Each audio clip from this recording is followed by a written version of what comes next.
সকল তোমালোক সকলোকে পুনৰ প্ৰীতি সম্ভাষণ জনাই আজি গ্ৰামাৰৰ ইম্পাৰেটিভ আৰু অপটেটিভ তথা এক্সক্লেমেটৰী সেন্টেন্সৰ বিষয়ে পাঠদান এটা কৰিবলৈ ওলাইছো। আগৰটো ভিডিঅ'ত মই সেন্টেন্সৰ এছাৰ্টিভ আৰু ইন্টাৰগেটিভ সেন্টেন্সৰ বিষয়ে আলোচনা কৰিছিলো।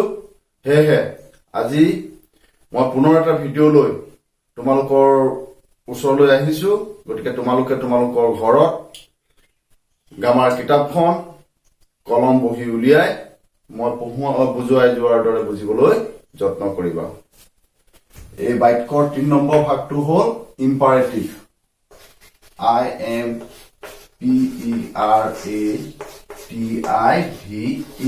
Imperative sentence. সেন্টেন্সটো আমি ইয়াত লেখা আছে, গতিকে আমি সেন্টেন্সটো নেলেখো। অৰ্থাৎ অনুজ্ঞাসূচক বুলি কৈছে যিবোৰ বাক্যত আদেশ, অনুৰোধ, উপদেশ প্ৰকাশ কৰে তেনেবোৰ বাক্য ইম্পাৰেটিভ সেন্টেন্স বুলি কয়। আদেশ আমি কাক দিম? কৰ্তৃত্ব থকা মানুহে তলৰ শ্ৰেণীৰ মানুহক আদেশ দিব। উপদেশ কোনে দিব? জ্যেষ্ঠজনে উপদেশ দিব, এইটো কৰিবা নকৰিবা, ৰিকুৱেষ্ট কৰিব। যেতিয়া নম্ৰতা বা ভদ্ৰতাৰে কথা কব তেতিয়া কি কৰিব? মানুহজনে অনুৰোধ কৰিব। গতিকে আদেশ, অনুৰোধ, উপদেশ যিবোৰ বাক্যত প্ৰকাশ পায় সেইবোৰ বাক্যক কি বুলি কোৱা হয়? ইম্পাৰেটিভ সেন্টেন্স বুলি কোৱা হয়। যেনে এক্সাম্পল, shut the door, দৰজাখন বন্ধ কৰা। অৰ্থাৎ ইয়াত আমি কি লিখিছো? সাবজেক্ট ইউটো নাই। কাৰোবাক অৰ্ডাৰ এটা দিবলৈ হলে সেকেন্ড পাৰ্সন এজন লাগিব। ইয়াত কিন্তু এই সেকেন্ড পাৰ্সনজন উজ্জ্বল হৈ আছে। এই যেটো সাবজেক্ট, সেই সাবজেক্টটো সদায় লুকাই আছে। ইউ shut the door তেনেকেও ক'ব পাৰো, কিন্তু আমি নকওঁ। shut the door, দৰজাখন বন্ধ কৰা। যদি আমি অনুৰোধ কৰো, please shut the door, please shut the door, দৰজাখন বন্ধ কৰি দিয়া। অনুগ্ৰহ কৰি দৰজাখন বন্ধ কৰি দিয়া। একেটা বাক্যই এটা শব্দত আমি অনুৰোধ প্ৰকাশ কৰিছো আৰু এটা বাক্যত আমি আদেশৰ নিচিনা ভাৱ প্ৰকাশ কৰিছো। এই ধৰণৰ বাক্যত সাবজেক্ট ইউটো সদায় উজ্জ্বল হৈ থাকে। সদায় নহয়, কোনো বাক্যত উজ্জ্বল হৈ থাকে। আৰু মনত ৰাখিব লাগিব, ইম্পাৰেটিভ সেন্টেন্স সদায় আমি প্ৰেজেন্ট ইনডেফিনিট টেন্সতহে ব্যৱহাৰ কৰো। কাৰণ আদেশ এটা দিবলৈ হলে বৰ্তমানতহে দিব পাৰি। এতিয়া মই কাৰোবাক যদি কওঁ প্লিজ অপেন দা উইন্ডো, খিৰিকীখন খুলি দিয়া, যদি অতীতত খুলি দিয়া বুলি ক'ব নোৱাৰো, সেইটো তেতিয়া ইম্পাৰেটিভ সেন্টেন্সলৈ নাযাব। সেয়েহে এই বাক্য লিখিবলৈ হলে আমি ইন্টাৰগেটিভ সেন্টেন্সত যেনেকে প্ৰশ্নবোধক চিন দিছিলো, ইয়াত কিন্তু আমি প্ৰশ্নবোধক চিন দিলে নহব। কি দিব লাগিব? ফুল ষ্টপ চিনটো দিব লাগিব। এনেকৈ কিছুমান বাক্য আছে য'ত আমি ইউডি কৰিব লাগিব। ইউডি আমি মনৰ ভাৱ প্ৰকাশ কৰিম। যেনে you be quiet, you be quiet, তুমি কি খোৱা? মনে মনে থাকা। quiet, মনে মনে থাকা। আৰু you mind your business. NESS. Business. তুমি তোমাৰ কামত মন দিয়া। তুমি তোমাৰ কামত মন দিয়া। ইয়াত আমি ইউ কৰিছো। হয় নহয়? আৰু কৈছে যে এই বাক্যত আমি কেতিয়াবা লেটেৰে আৰম্ভ কৰিব লাগে। কিহে আৰম্ভ কৰিব লাগে? লেটেৰে আৰম্ভ কৰিব লাগে। লেটেৰে আৰম্ভ কৰিব লাগে। LET লেট অৰ্থাৎ let us play now. আমি খেলো। আমি এতিয়া কি কওঁ? খেলো। ইয়াত এটা কথা মনত ৰাখিব লাগিব, এই আছটো ডাইৰেক্ট আমাৰ উই আই সাবজেক্ট হৈ নবহে। ই প্ৰনাউন হৈ বহিব। ই কি হৈ বহিব? প্ৰনাউন হৈ বহিব। এতিয়া ধৰি ললো লেট উই প্লে, আমি খেলো। এইটো কলে নহব। এইটো কলে কি হব? ভুল হব। আমি কেনেকে কব লাগিব? লেট আছ প্লে নাও। লেট আছ প্লে নাও। Let us let me go home. মই ঘৰলৈ যাওঁ। আৰু আমি কিতাপবোৰত পঢ়ি আছো let us read the story. let us read the story. গতিকে এই কথাখিনি আমি কিন্তু ইম্পাৰেটিভ সেন্টেন্সৰ ক্ষেত্ৰত মনত ৰাখিব লাগিব। আৰু ইম্পাৰেটিভ সেন্টেন্সবোৰ যেতিয়া আমি এক্টিভ ভইচৰ পৰা পেছিভ ভইচ কৰিম তেতিয়াও আমি লেট দিয়ে কৰিব লাগিব। ধৰি ললো ডু দা ৱৰ্ক, এইটো এক্টিভ ভইচ। যেতিয়া আমি তাক পেছিভ কৰিম let the work be done, এনেকে লিখিব লাগিব। এই সেন্টেন্সৰ ক্ষেত্ৰত আমি ভাৰ্বৰ মেইন ভাৰ্বটোহে ব্যৱহাৰ কৰিব লাগিব দেই। ইম্পাৰেটিভ সেন্টেন্সত আমি মেইন ভাৰ্বটো ব্যৱহাৰ কৰিব লাগিব। যেনে এতিয়া ডু দা ৱৰ্ক, এই ডুটোহে ব্যৱহাৰ কৰিব লাগিব। ইউ ডু দা ৱৰ্ক, তুমি কামটো কৰা, অৰ্থাৎ ইউটো লুকাই আছে। কিন্তু আমি এনেকে ডিড বা ডান ব্যৱহাৰ কৰিব নালাগে। যেতিয়া আমাৰ হেৰিটো হয় পেছিভ ভইচৰ কথাটো বেলেগ, কিন্তু যেতিয়া আমি ডান দা ৱৰ্ক এনেকে কব নোৱাৰো বা ডিড দা ৱৰ্ক এনেকে কব নোৱাৰো। Do the work, shut the door, open the window, গম পাইছানে? আৰু এইবোৰ আদে কোনো তেনেকৈ বুজাইছে, কিন্তু কিছুমান ৰিকুৱেষ্ট কৰিবলগীয়া হয়। আমাৰ ৰিকুৱেষ্ট বৰ বেছি নম্ৰতাৰে কোমলতাৰে যদি আমি কওঁ, ধৰি ললো will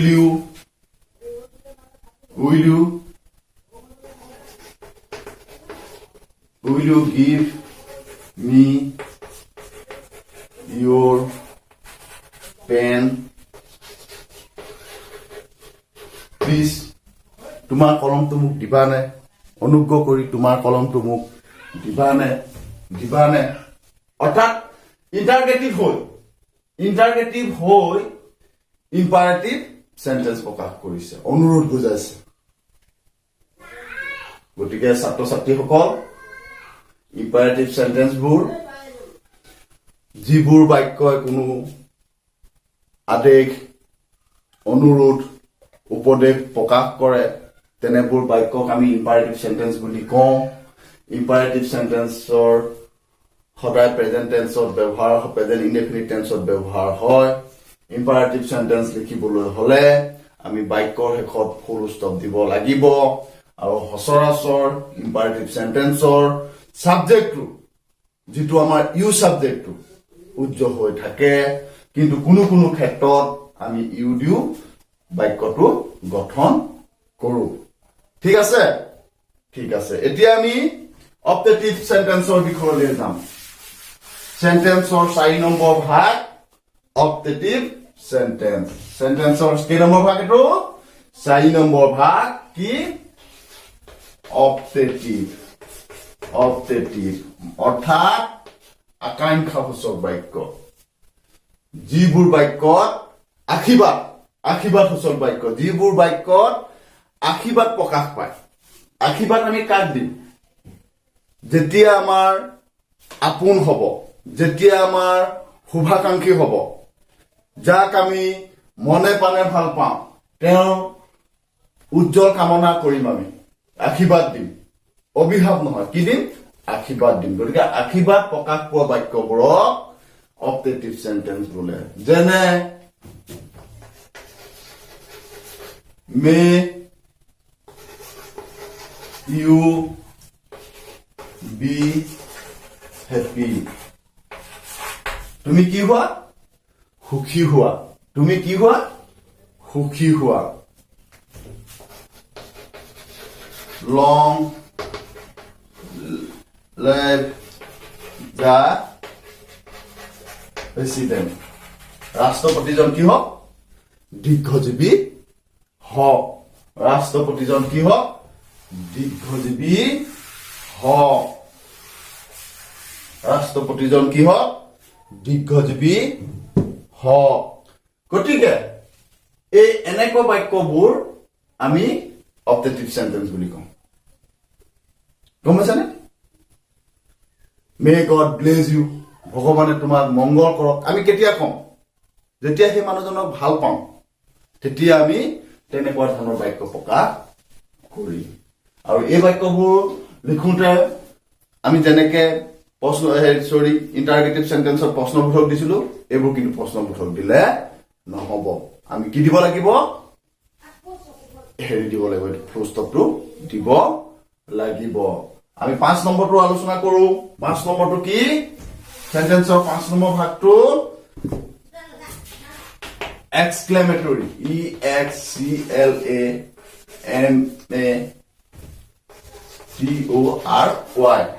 exclamatory অৰ্থাৎ হতাশ বিস্ময় দুখ যিবোৰ বাক্যত প্ৰকাশ পায় তেনেবোৰ বাক্যক আমি এক্সক্লেম বুলি কওঁ অৰ্থাৎ আমি ভাবি নাথাকো যে এই বাক্যটো আমি কৈ দিম এই শব্দটো আমি কম এনেকুৱা কিছুমান মুহূৰ্ত আহে যিটো মুহূৰ্ত দেখিলে আমাৰ স্বতঃস্ফূৰ্ত হয় স্পন্টেনিয়াছলি কিছুমান ৱৰ্ড আহি যায় ধৰি ললো আমি খেল এখনত জিকিলো খেলখনত জিকিলে আমি কান্দিম নেকি বা আমি কৈ যাম নেকি বা আমি খেলত জিকিলো স্বতঃস্ফূৰ্তভাৱে ওলাই আহিব বা কিলি পাৰিম আমি জিকিলো কি কৰিলো আমি জিকিলো গতিকে এনেকুৱা কিছুমান আহে মানুহ এটা মৰি গ'ল ধৰি ললো আমাৰ আপোন এজন ভাল নাগৰিক এজন অকস্মাত ঢুকাই গ'ল তেতিয়াহ'লে আমি কি কম বা ভাল পাইছো নে মৰিলে ভালে পাইছো কম নেকি নকওঁ আমাৰ দুখ লাগিব যে মানুহজন নাই মানুহজন মৰিল মানুহজন বৰ ভাল মানুহ আছিলে এনেকুৱা ধৰণৰ এই যে শব্দবোৰ আমি পুৰা এলাচু কয় গতিকে তেনেকুৱা ধৰণৰ শব্দ আমি ব্যৱহাৰ কৰিব লাগিব আমি খেলত জিকিছো পুৰা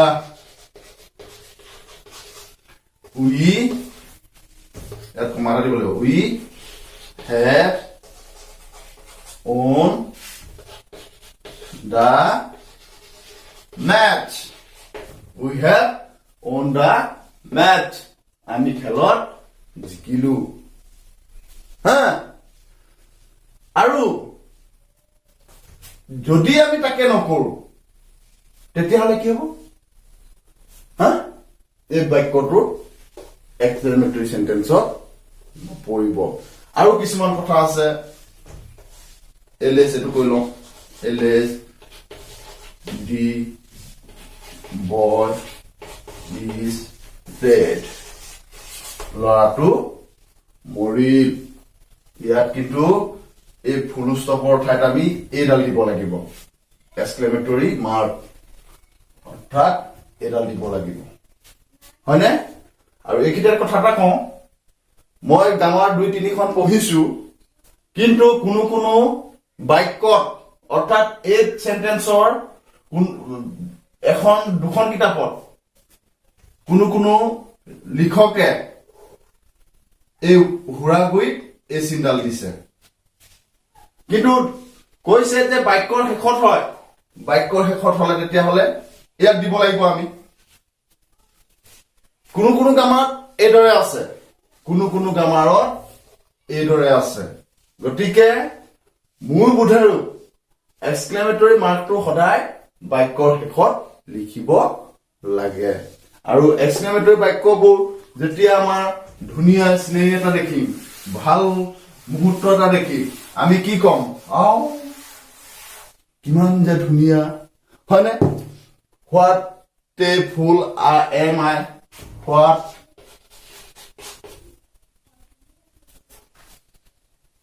এ ফুল, ফুল মানে মূৰ্খ, ফুল আই এম, মই এটা কি মূৰ্খ, মই এটা যে কি মূৰ্খ। ঠিক তেনেকে হাউ দিও কৰিব পাওঁ, হাউ